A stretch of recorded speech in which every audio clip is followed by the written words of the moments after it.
कीर्तन करेंगे। श्री कृष्ण गोविंद हरे मुरारी, हे नाथ नारायण वासुदेवा। श्री कृष्ण गोविंद हरे मुरारी, हे नाथ नारायण वासुदेवा। श्री कृष्ण गोविंद हरे मुरारी, हे नाथ नारायण वासुदेवा। श्री कृष्ण गोविंद हरे मुरारी, हे नाथ नारायण वासुदेवा। हे नाथ नारायण वासुदेवा, हे नाथ नारायण वासुदेवा, हे नाथ नारायण वासुदेवा। हे नाथ नारायण वासुदेवा। श्री कृष्ण गोविंद हरे मुरारी, हे नाथ नारायण वासुदेवा। श्री कृष्ण गोविंद हरे मुरारी, हे नाथ नारायण वासुदेवा। ताली बजाते हुए भगवान का आश्रय लें। हरि बोल।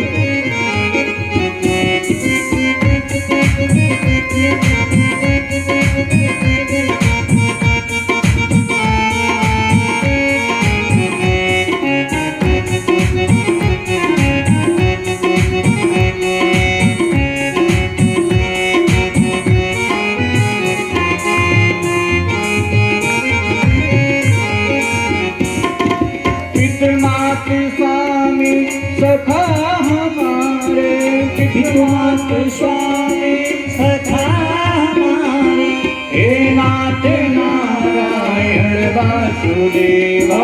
हे नाथ नारायण वासुदेवा। पितृमात स्वामी सखा हमारे, हे नाथ नारायण वासुदेवा। हे नाथ नारायण वासुदेवा। श्री कृष्ण गोविंद हरे मुरारी, हे नाथ नारायण वासुदेवा। श्री कृष्ण गोविंद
कृष्ण गोविंद हरे मुरारी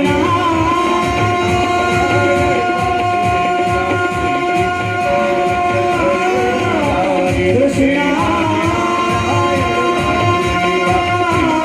गोविंद हरे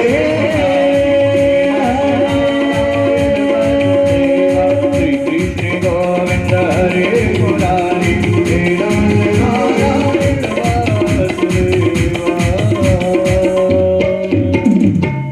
बोल वृंदावन बिहारी लाल की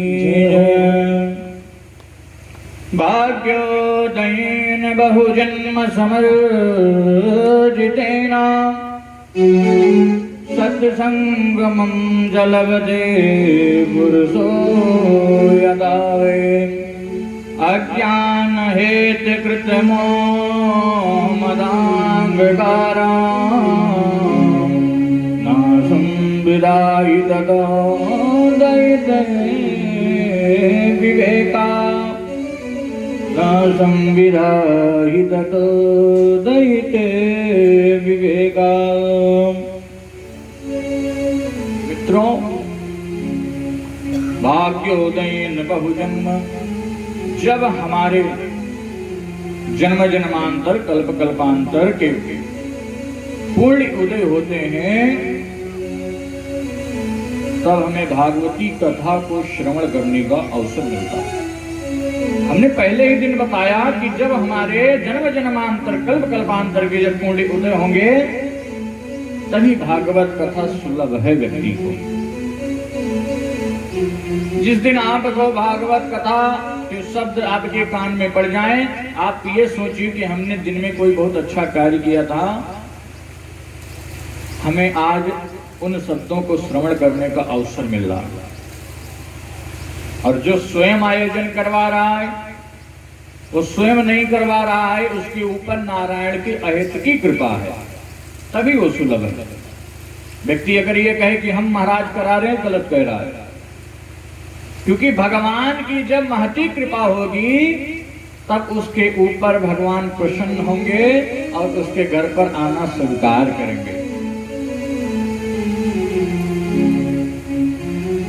इसलिए ऐसे पूर्ण अवसर को हाथ से नहीं गंवाना चाहिए। अरे ऐसा अवसर जो कि देवताओं के लिए भी दुर्लभ हो जाता है जी। देवता भी एक बार तरस गए कि हमें भागवत कथा अमृत को पीने को मिल जाए, और श्री सुखदेव जी महाराज ने साफ मना कर दिया कि ये नहीं हो सकता, क्योंकि तुम लोग छलिया हो। अच्छा, बिना स्वार्थ के आप देवता कहीं जाते ही नहीं हो, जहां स्वार्थ होगा वहीं जाओगे। तो ये जो भगवतामृत है, ये आपको सुलभ नहीं है। आप वैकुंठ के अमृत का पान कर लीजिए। वैकुंठ के अमृत का पान का फल जब तक रहेगा, जब तक आपके पूर्ण आपके कोष में है।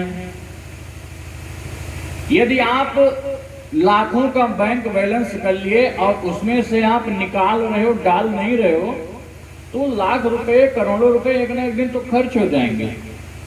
उसी तरह से स्वर्ग का जो अमृत है वो एक बैंक बैलेंस है। आज आप जो यहाँ पर पुण्य कर रहे हैं, एक इसका आप बैलेंस इकट्ठा कर रहे हैं, और यही आगे चलकर आपके पौत्र उसको भुगतेंगे। और अगर आपके बनाए हुए कर्म के बाद में अगर आपके बेटे आपके पुत्र कुछ ऐसा नहीं कर रहे हैं, तो भैया वो तो आज नहीं तो कल खत्म ही होना है। इसलिए अपना और अपने बालकों को, अपने संतति को भी बताना चाहिए कि भगवत कार्य में निरंतर संलग्न रहना चाहिए। जिस तरह से एक पहले के समय में, आपको बुजुर्ग जन बैठे हुए हैं, पहले के समय में कुएं का जल पिया जाता था। लोग बताते हैं महाराज उसमें सांप इत्यादि अनेक जीव रहा करते थे, फिर भी लोग जल निकाल कर उसका पान करते थे, वो जल शुद्ध होता था। और आज कैसी विडंबना है, बड़े बड़े टिल्लू पंप लग गए, बड़े बड़े नलके लग गए। आज के समय में कोई जो कुआं है उससे जल नहीं निकालना चाहता। तो जिस कुएं से आप जल नहीं निकाल रहे, उस कुएं की स्थिति देखिए, उसमें कितनी गंदगी हो गई। एक वही कुआं था कि जो हम लोगों के जीवन का आधार बना हुआ था, और जब हम उसका उपयोग करना बंद कर दिए तो दूषित हो गया। अब नदी को उदाहरण में ले लीजिए, जिस नदी का निरंतर जल बहता रहता है वो हमेशा शुद्ध होता है, हम लोग उसमें स्नान करते हैं, और बहुत बड़ा तालाब क्यों ना हो, यदि उसमें से जल नहीं निकल रहा है तो अशुद्ध हो जाता है, उसमें दूषित हो जाता है जल। इसलिए नदी बनने की कोशिश करें, ना कि तालाब।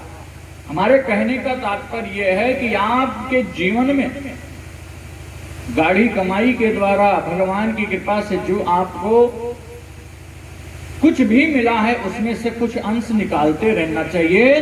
भगवत चरणों में आश्रय पाने के लिए कुछ ना कुछ उसमें से धनराशि भगवान के प्रति समर्पित करते रहना चाहिए।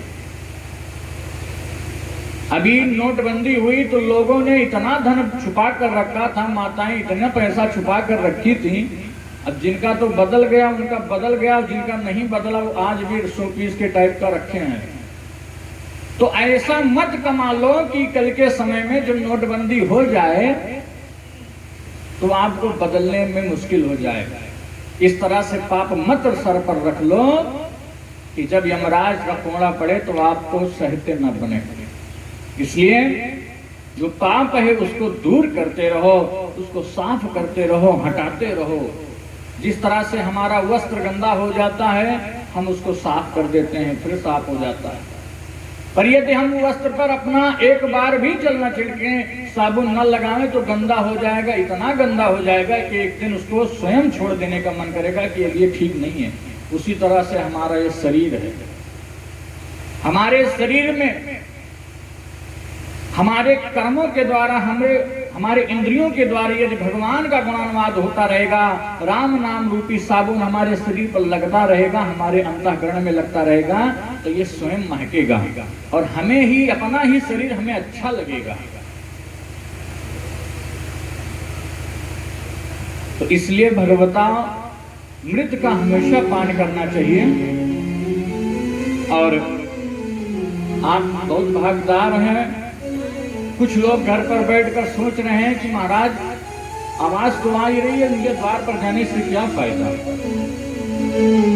ये यही की बात नहीं, आने को जगह की बातें हैं। लेकिन तो ये जो माइक और दूर संचार के केंद्र बनाए गए हैं, ये आपको जानकारी के लिए मैं बता रहा हूं कि ये आपके लिए नहीं बनाए गए। ग्राम में विचरण कर रहे छोटे छोटे जीव जंतु, पशु पक्षी और अपाहिज लोगों के लिए बनाए गए हैं कि जो कथा पंडाल में नहीं आ सकते हैं वो अपने घर से ही बैठकर भगवता मृत का पान करें। इसलिए इसका साधन बनाया गया। इसलिए व्यक्ति दूर दूर तक लगाता है कि हमारे द्वारा वो भी भगवत कथा को श्रवण कर ले। अब अगर ये विडंबना बना ली जाए कि महाराज हम तो खेत में बैठे थे, सुन रहे थे, बहुत अच्छी आवाज आ रही थी, इसका ये जवाब नहीं है। इसलिए जहां भी भागवत कथा हो रही हो वहां जाकर और उस भगवत कथा को श्रवण करना चाहिए। क्योंकि घी को देख लेने मात्र से ही आपके अंदर ताकत या स्वाद नहीं आएगा। घी को यदि आप पान करेंगे तभी वो स्वाद मिलेगा आपको कि घी होता क्या है। उसी तरह से दूर से भगवत कथा सुन लेने मात्र से आपकी मुक्ति नहीं होगी। पंडाल में आकर भागवत दर्शन करने से, संतों का दर्शन करने से ही मुक्ति का साधन है। कल के प्रसंग में हम लोग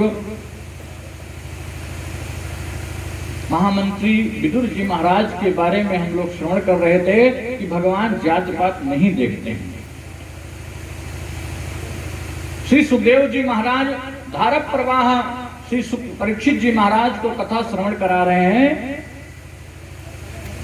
परीक्षित जी महाराज ने कहा, सरकार आपने बहुत सुंदर बात बताई कि भगवान जात पात नहीं देखते हैं, केवल भाव के भूखे हैं। तो सरकार कहीं ऐसा घटना घटी, किसी के साथ ऐसा हुआ कि भगवान भाव के ही कारण उन्होंने नाना प्रकार की संपदाओं को छोड़ दिया हो?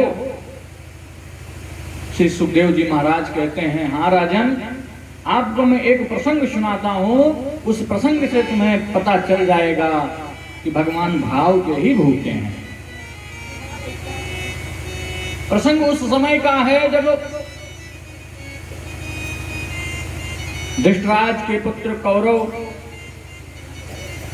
पांडवों को मारकर, उनको जुए में हराकर उनको नगर से बाहर कर देते हैं।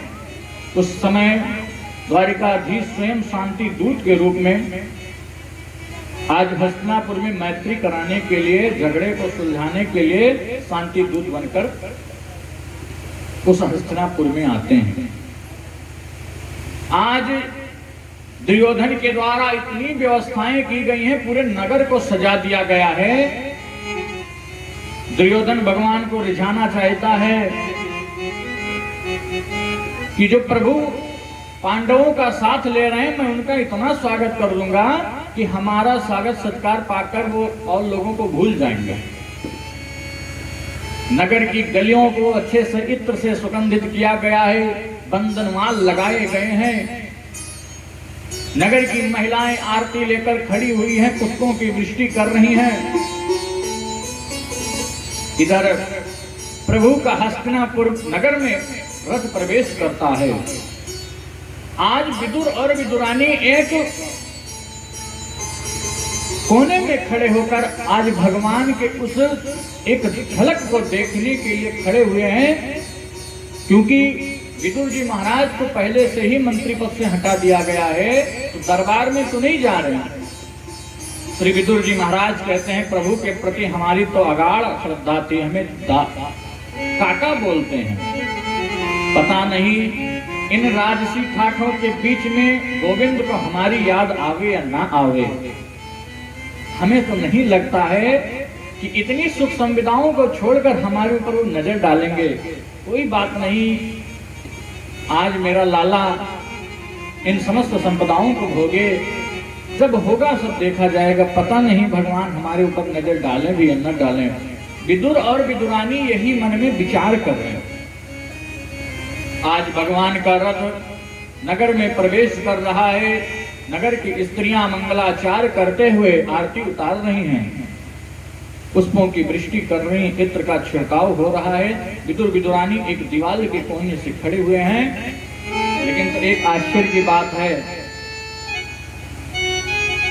भगवान सभी लोगों के आतिथ्य सत्कार को स्वीकार कर रहे हैं, लेकिन तो प्रभु की जो नजरें हैं वो अपने काका और काकी विदुर विदुरानी को ही ढूंढ रही हैं।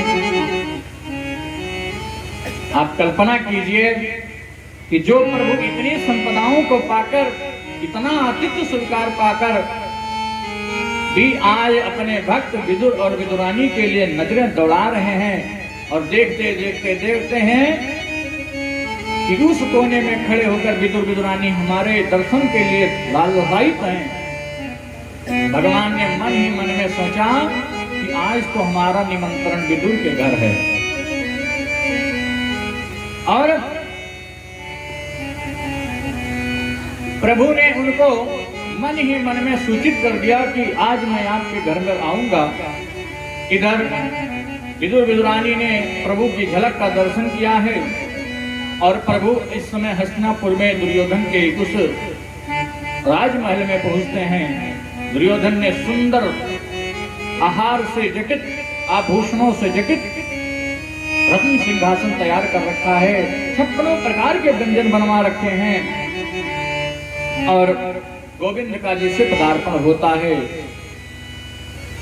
दुर्योधन दौड़ता हुआ, आओ कन्हैया, आओ कन्हैया, आपका स्वागत है। आप इस आतिथ्य स्वीकार को स्वीकार करो। एक बात मैं बताऊं, आपके भोजन की तैयारी जो 56 प्रकार के व्यंजन बनाए गए हैं, ये मैंने कारीगरों से नहीं बनवाया, मेरी माता ने स्वयं बनाया है आपके लिए अपने हाथों से। तो हे प्रभु, आइए आप हमारे इस आतिथ्य को स्वीकार कीजिए। प्रभु बैठ जाते हैं, बोलते हैं कुछ पहले काम की बात हो जाए।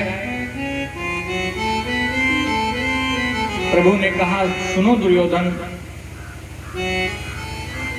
जो पांडव हैं ये भी तुम्हारे चाचा जी के बेटे हैं, मतलब तुम्हारे भाई हुए, और भाई भाई का हिस्सा होता है। पैतृक संपत्ति में, तो हे दुर्योधन मैं ज्यादा नहीं कह रहा हूं, उन्हें गुजर बसर करने के लिए 5 गांव ही दे दो। और मैं शांति दूत बनकर आया हूं, मैं नहीं चाहता हूं कि आप राज दे दो, लेकिन तो तुम 5 गांव ही दे दो, जिससे वो 5 भाई अपना गुजर बसर कर सकें। इधर दुर्योधन ने जब इन शब्दों को सुना, दुर्योधन आग बबूला हो गया। अरे माधव, आप क्या बात कर रहे हो? मैं बिना युद्ध के अपने भाइयों को एक सुई के नोक के बराबर भी जमीन नहीं दूंगा। बिना युद्धेन के सवा, बिना युद्ध के अगर आप बोलो कि एक सुई के नोक के बराबर जमीन दे दूं, तो ये सुलभ नहीं है। कैसो? आज प्रभु को क्रोध आ गया। प्रभु क्रोध में बोलते हैं कि हे दुर्योधन, मैं तो तुम्हें पहले दुर्योधन समझता था, लेकिन तो तुम सही में दुर्योधन हो। तुम्हारी बुद्धि जो है ये भ्रष्ट हो चुकी है। तुम युद्ध की बात करते हो, युद्ध के बारे में तुम्हें कुछ पता भी है? युद्ध होने से ना जाने कितनी माताएं, ना जाने कितनी बहनें विधवा हो जाती हैं, ना जाने कितने बालक के सर से पिता का साया हट जाता है, ना जाने कितनी संपत्ति की नाश हो जाती है। युद्ध तुम्हें आसान लगता है? आपने कैसी बात कर दी? दुर्योधन शांत हो जाता है। धृतराष्ट्र समझते हैं कि अब मामला बिगड़ जाएगा, क्योंकि केशव को यदि क्रोध आ गया तो उसको दुनिया में और कोई नहीं बचा सकता है। धृतराज ने कहा, प्रभु छोड़िए इन सब बातों को, चलकर पहले भोजन ग्रहण कीजिए, फिर बाद की बातें होती रहेंगी। दुर्योधन भी हाथ जोड़कर निवेदन करता है, हे केशव, हमसे गलती हो गई, हमें माफ कीजिए और हमारी माता के हाथ से निर्मित समस्त व्यंजनों को चलकर छककर भोजन कीजिए। प्रभु ने कहा कि देखो, मैं आपके इस निमंत्रण को तो जरूर स्वीकार कर लेता, लेकिन तो मैं भोजन नहीं कर सकता हूं आपके यहां पर। इतना सुनते ही दुर्योधन ने कहा, आखिर में केशव क्यों? आखिर मैंने ही आपके लिए इतनी व्यवस्थाएं की हैं, इतनी सुविधाएं मैंने की हैं, तो आप क्यों नहीं ग्रहण करोगे? केशव ने कहा, आपके निमंत्रण के पहले मेरा निमंत्रण पहले हो चुका है, और हे दुर्योधन, मैं भोजन तभी करूंगा या तो मैं भूखा होता, या तो तुम खिलाने की श्रद्धा रखते, या तो मैं भूखा होता। 2 ही स्थिति में भोजन किया जा सकता है। तो ना तुम्हारे खिलाने, ना तुम्हारे अंदर खिलाने की श्रद्धा है, और ना मैं भूखा हूं। भोजन तभी होगा जब व्यक्ति भूखा होगा, लेकिन तो मैं तो भूखा हूं ही नहीं, मैं तो भाव का भूखा हूं, और तेरे अंदर भाव नहीं है। इसलिए ये जो तेरे 56 व्यंजन बनाए हैं ना, ये मेरे लिए मिट्टी के समान है, क्योंकि भाव का भूखा हूं मैं, भाव ही एक सार है, भाव से भजता मुझे उसका बेड़ा पार है। इसलिए हे दुर्योधन, मैं आपके यहाँ पर भोजन ग्रहण नहीं कर सकता। दुर्योधन ने कहा, महाराज आप डायरेक्ट हस्तिनापुर से हमारे नगर में आए हैं, और रास्ते में कहाँ विदुर मिल गए, उनके यहाँ पर खाने को क्या है? उनकी टूटी हुई कुटिया में आपको क्या मिलेगा केशव? जब उनको खाने का स्वयं नहीं व्यवस्था है, तो वो तुम्हें क्या खिलाएंगे केशव? भगवान ने कहा, हमें यदि उन्होंने बुलाया है तो हमें वो भोजन भी कराने की कुछ व्यवस्था तो जरूर रखे होंगे। इसलिए हे दुर्योधन, हमें माफ करना, हम आपके यहाँ पर भोजन ग्रहण नहीं कर सकते हैं, क्योंकि मनुष्य के अंदर जब भाव होता है तभी मैं भोजन ग्रहण करता हूँ। और ये जो प्रेम की सगाई है, ये सबसे ऊंची सगाई होती है। इसलिए हे दुर्योधन, आपके घर पर भोजन नहीं कर सकता। भक्त कहता है, सबसे ऊंची प्रेम सगाई, सबसे ऊंची प्रेम सगाई, सबसे ऊंची प्रेम सगाई।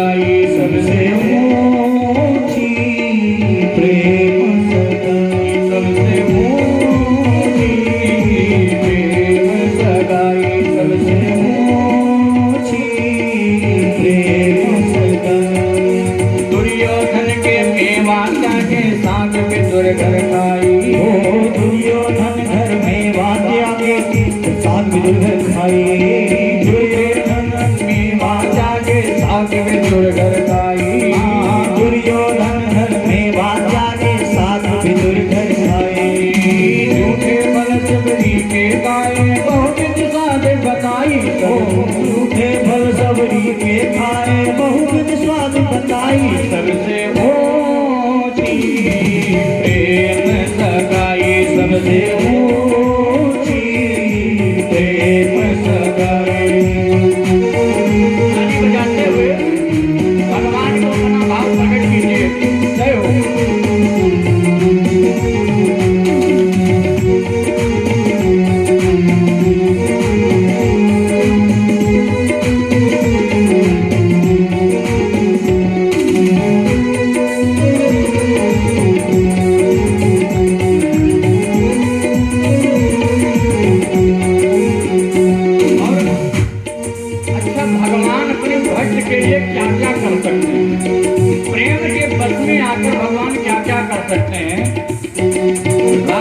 यज्ञ युधिष्ठिर की ने बामें झूठ उठाई। राजसु यज्ञ युधिष्ठिर की ने बामें झूठ उठाई।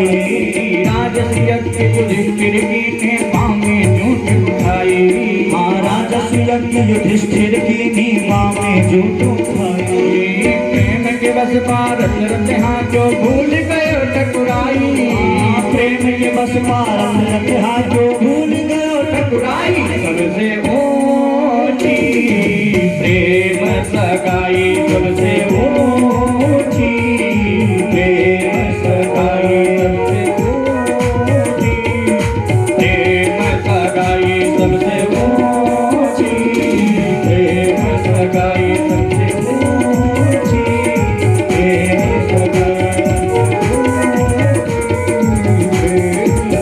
सगाई।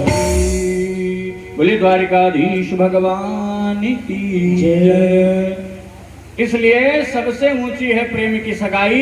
यदि व्यक्ति भगवान से प्रेम कर ले तो उसको कहीं पर भी बुला सकता है। और ऐसा कहकर प्रभु उस दुर्योधन की मेवा को त्याग देते हैं और त्याग कर आज विदुर के घर की तरफ प्रस्थान करते हैं। आप सोचिए कि आज प्रभु प्रेम के बस में ही तो आज दुर्योधन के घर पर पहुंचना स्वीकार किए, उस कुटिया में स्वीकार किए। इधर विदुर जी विदुरानी दौड़ते हुए घर पर आती हैं और आपस में विचार करती हैं, अच्छा सुनो, ये जो केशव है ये कुछ कह रहा था हमसे, लगता है हमारे घर पर जरूर आएगा, क्योंकि वो तो करुणा निधान है, भक्त वत्सल है, इसलिए उसके खाने के लिए, उसके आतिथ्य सत्कार के लिए कुछ ना कुछ व्यवस्था करनी चाहिए। विदुरानी ने कहा घर में तो कुछ व्यवस्था ही नहीं है, आखिर में होगा तो क्या होगा। विदुर जी कहते हैं अच्छा सुनो, हमें पता है कि गोविंद को माखन मिश्री बहुत पसंद है, तो तुम ऐसा करो, तुम तब तक नहा धोकर तैयार हो जाओ और मैं दौड़कर बाजार से गोविंद के लिए माखन मिश्री ले आता हूँ। इधर विदुर जी महाराज माखन मिश्री लाने के लिए बाजार जाते हैं। विदुरानी इधर स्नान करने लगती हैं। तब तक गोविंद विदुर काका के द्वार पर पहुंचकर कुंडी खटखटाना प्रारंभ कर देते हैं। ओ काका, अरे दरवाजा खोलिए, मैं आया हूं आपके द्वार पर। विदुरानी तो आज मन मस्त है, वो यही गुणगान कर रही है कि आज तो हमारे द्वार पर प्रभु आएंगे, और उसी में खोई हुई है। बड़ी देर के बाद गोविंद की आवाज को सुनकर विदुरानी दौड़कर उसी भीगे वस्त्रों में दौड़कर आती हैं, दरवाजा खोलती हैं तो गोविंद की उस छटा को देखकर मंत्रमुग्ध हो जाती हैं।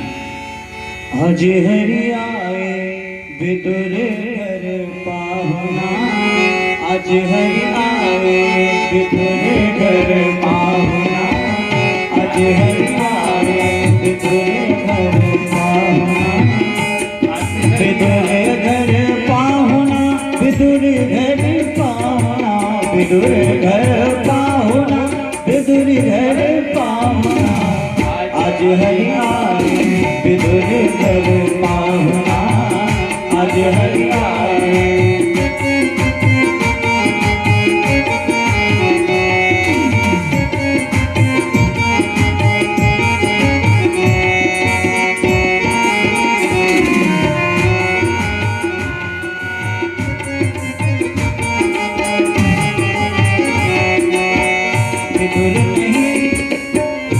विदुर नहीं घर में विदुरानी, विदुर नहीं घर में विदुरानी, आवत देखे सारंग पानी, आवत देखे सारंग पानी, फूली दे आवे चिंता, फूली दे आवे चिंता, भोजन जहाज आज हरियाए विदुर घर आहुना, आज हरियाए। ताली बजाते हुए हरि बोल।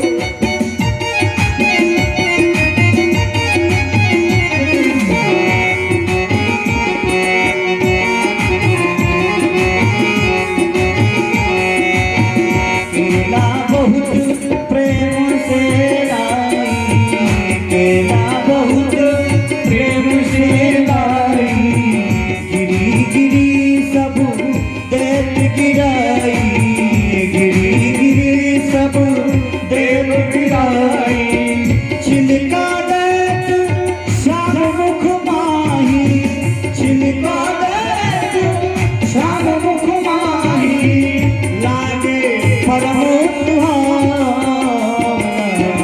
आज हरियाए विदुर घर आहुना, आज हरियाए विदुर घर आहुना, आज हरियाए। आज हरियाए हो, आज हरियाए, आज हरियाए हो, आज हरियाए, आज हरियाए, आज हरियाए विदुर घर आहुना, आज हरियाए विदुर घर आहुना, आज हरियाए। जिस तरह से आज श्री मिश्रा जी के दरबार पर आज भगवान स्वयं चलकर आए हैं, अहो भाग्य है। जिस तरह से आज सभी मिलकर भगवान के स्वागत के लिए आकर यहाँ उपस्थित हुए हैं, आप कल्पना कीजिए जहाँ साक्षात नारायण आ गए हो, उस मनुष्य की, उस व्यक्ति की क्या मनस्थिति होगी। आज विदुरानी ने देखा कि हमारे सामने तो स्वयं बाल गोपाल कन्हैया खड़ा है, जिसकी दर्शन के लिए हम लोग तड़पते थे। सुध बुध खो जाती हैं। बड़ी देर बाद कन्हैया कहते हैं, अरे काकी कहाँ गई आप, कहाँ खो गई। फिर काकी को याद आता है कि मैंने तो भीगे वस्त्रों में ही कन्हैया के सामने आ गई हूँ। दौड़ कर जाती हैं, हे कन्हैया तुम आकर आंगन में बैठो, मैं तुरंत आती हूँ। और आंगन में पहुंचते हैं कन्हैया। विदुरानी दौड़ कर आती हैं और देखते हैं कि भगवान को आके मैं बिठाऊं तो किस पर बिठाऊं। अब इतना अचानक आ गए, हमें पता भी नहीं था कि ये इतना जल्दी आ जाएंगे। इतने